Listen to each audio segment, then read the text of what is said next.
I found my wife's second phone hidden in her gym bag. When I opened it, I saw the texts, the pictures, the videos. She wasn't just cheating. She was laughing at me. So I decided to ruin her life. Slowly. The day everything changed. I came home early from work that Tuesday. It wasn't planned. A client canceled. So I left the office at 3 p.m. instead of 6. I thought about texting my wife, Sarah, to let her know. But then I figured I'd surprise her. Maybe pick up her favorite coffee on the way. Big mistake. When I walked into the house, it was quiet. Too quiet. Sarah's car was in the driveway, but she wasn't in the living room or kitchen. Then I heard it. A laugh. Her laugh. But not the usual one. This was different, softer, breathier. The kind of laugh she used to give me when we were first dating. It was coming from our bedroom. I walked upstairs, my chest tightening with every step. The door was cracked open. I pushed it slightly. And there she was. On our bed. With him. Derek. My best friend since college. I didn't say a word. I turned around, walked out of the house, and drove aimlessly for hours. I drove around for hours after leaving the house that day. My hands wouldn't stop shaking on the steering wheel. Every time I blinked, I saw them. Sarah's bare legs wrapped around Derek's waist, her fingers tangled in his hair. The image burned into my brain like a brand. At some point, I found myself parked outside a 24-hour Walmart at 2 a.m. I walked inside in a daze, moving through the brightly lit aisles like a ghost. I bought 3 things that night. A prepaid burner phone, a small notebook, a pack of razors for the recorder's adhesive. The first evidence. The next morning, I pretended everything was normal. I kissed Sarah goodbye, like always, waited until her car turned the corner, then doubled back home. I needed to search our bedroom properly. Her side of the closet smelled like that new perfume she'd been wearing lately. As I ran my hands under sweaters and through pockets, I found a receipt for a downtown hotel from 2 weeks prior. A condom wrapper. We hadn't used condoms in years. A cocktail napkin with D+S scribbled in her handwriting. But the real prize was in her nightstand drawer, hidden under a stack of old birthday cards for me. A second phone. Still charged. Still logged in. The phone unlocked with a simple swipe. No passcode. She must have thought it was well hidden enough. The messages made my vision blur. Can't wait to taste you again, from Derek yesterday. I left marks where he'll never look, Sarah sent message. Meet me at the usual place at 3, from Derek, timestamped during her dentist appointment last week. There were photos, videos, detailed plans about how they would eventually leave their spouses for each other. My stomach churned reading Sarah's message. Just need to wait until after the bonus hits his account. That's when I checked our bank statements. 3 unauthorized transfers over the past month to an account I didn't recognize. $5,000 total. When I traced the routing number, it led to a new account under Derek's name. She wasn't just cheating. She was stealing from me. From our future. From the family we'd talked about starting. What hurt most was how easily she lied to my face that evening. She came home smiling, kissed my cheek, asked about my day. She made my favorite dinner, chicken parmesan with garlic bread. The same meal she'd cooked on our first anniversary. As we ate, she reached across the table to hold my hand. We should plan a weekend getaway, she said, her thumb rubbing circles on my skin. Just us. I squeezed back, forcing a smile. That sounds perfect. That night, as Sarah slept soundly beside me, I carefully lifted her thumb and pressed it to the burner phone's fingerprint sensor. Now I had full access to her real phone too.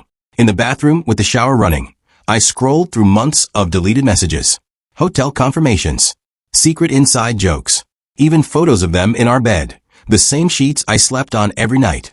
That's when I found the calendar entry for next Thursday, lunch with Mom Red Heart, but her mother lived 3 states away, and the location pin showed a motel by the highway. I stood under the scalding shower water until my skin turned red. The pain felt good, real, something I could control.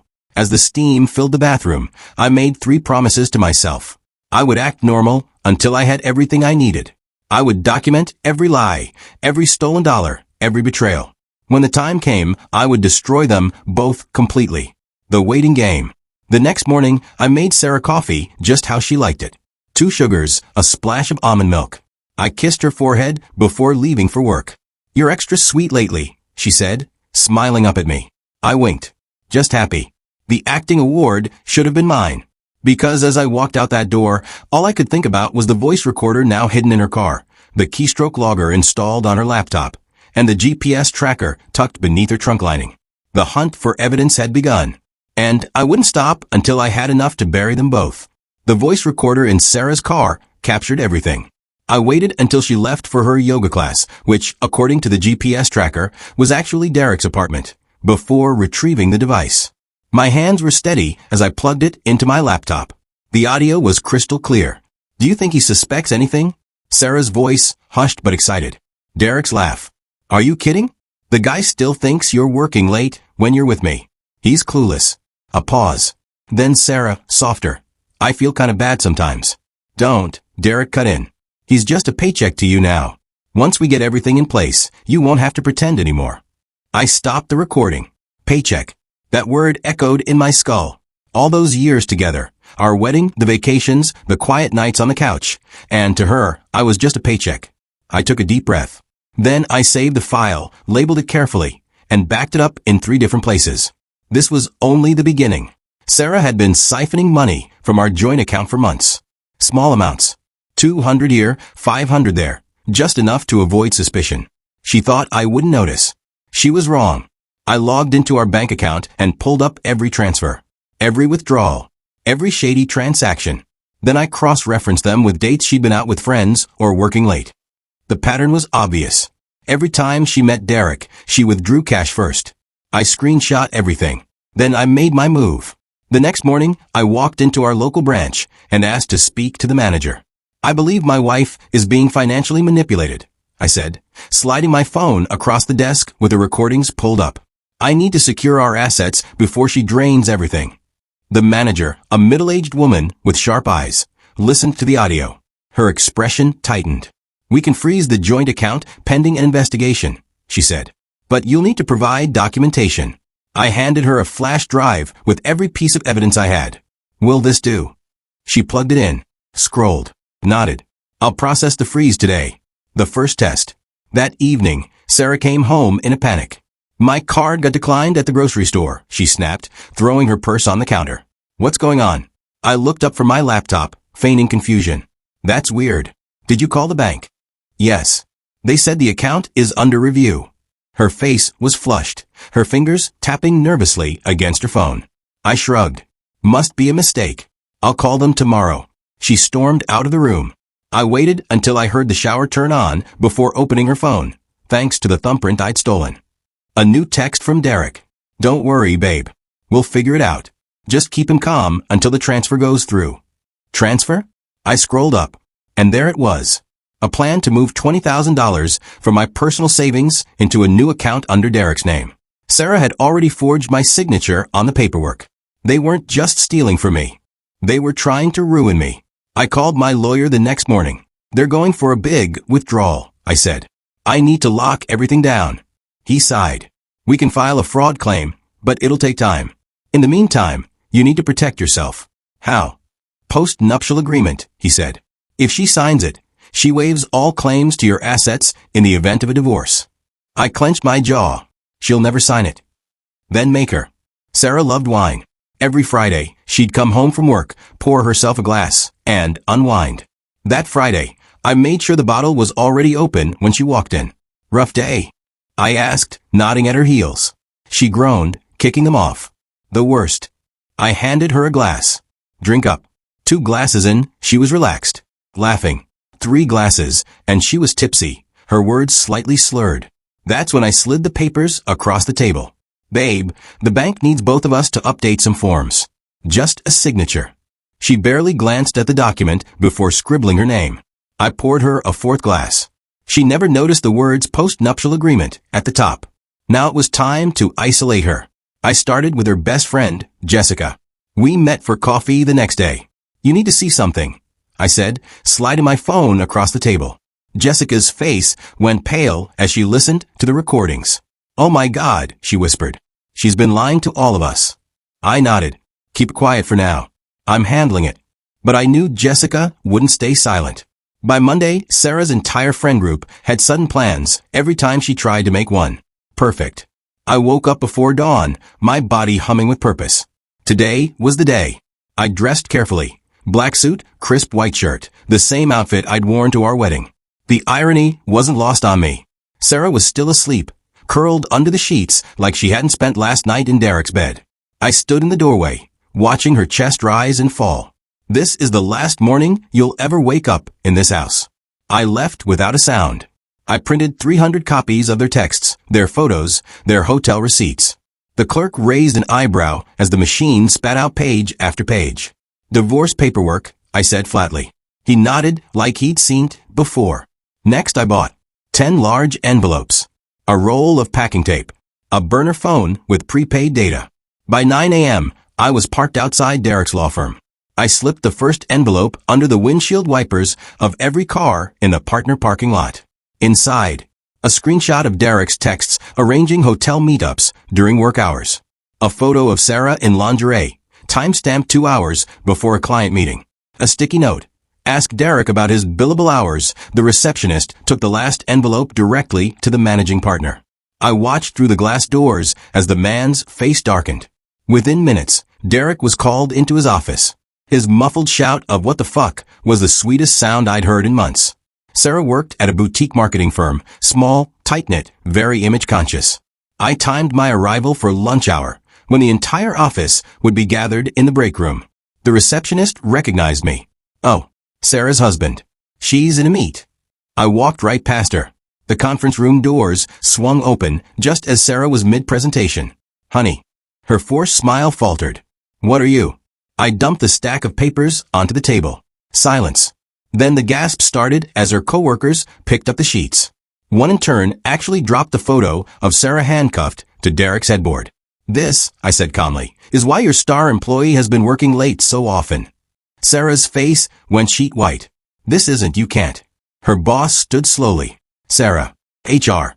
Now. I turned and walked out as the whispers erupted behind me. Phase 3. The family bomb. Sarah's parents lived in a pristine McMansion with family-first decor everywhere. Her mother answered the door. Sweetheart. We weren't expecting. I handed her the iPad, already playing the car recording. I feel kind of bad sometimes. Don't. He's just a paycheck to you now. Her father's whiskey glass hit the floor. 3:17 p.m. Sarah's frantic call. What did you do? My boss just fired me. Funny, I said. Derek got fired too. 4:43 p.m. Derek's drunken voicemail. You ruined my life, you sick fuck.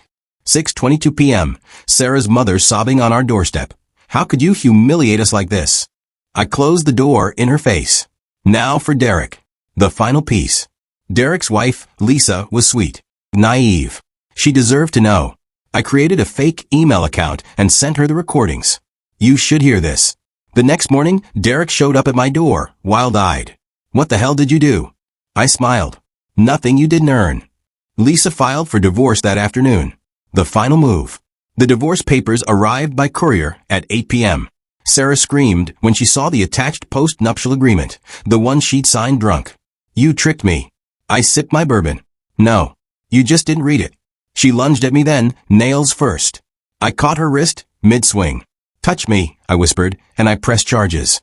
How's that for your fresh start with Derek? She crumpled to the floor. Sarah. Works at a gas station. Lives in a studio apartment. Lost custody of her dog. Yes, I kept the dog.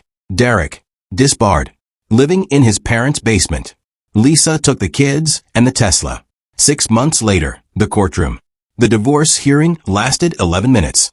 Sarah showed up in wrinkled clothes, her hair greasy, her nails bitten down to the quick. She kept glancing at the door like Derek might walk in to save her. He never did. The judge barely looked up as he stamped the final decree. For the post-nuptial agreement and uncontested infidelity clause, all marital assets are awarded to the petitioner. Ms. Thompson, you are entitled to nothing. Sarah made a sound like a wounded animal. I adjusted my tie and walked out without looking back. Phase 1, liquidation. I sold everything. The house. Listed it the day after the divorce. Accepted a cash offer $50,000 over asking. Left Sarah's favorite vase on the curb with the trash. The cars. Traded in her leased BMW for a 10-year-old pickup. Donated our wedding photo album to Goodwill. Someone blacked out her face with marker. The memories. Burned every love letter in the fireplace. Had the floors refinished to erase her footprints.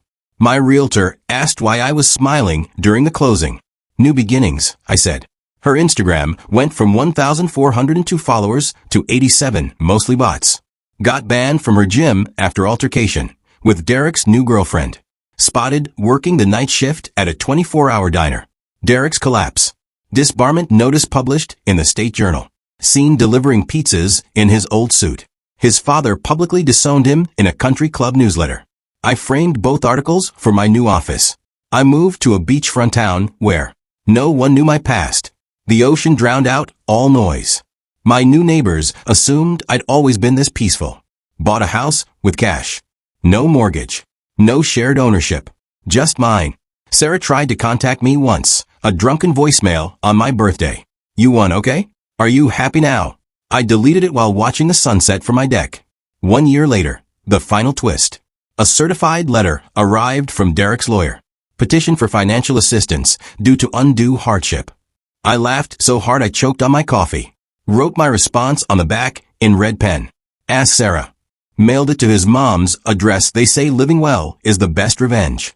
But they're wrong.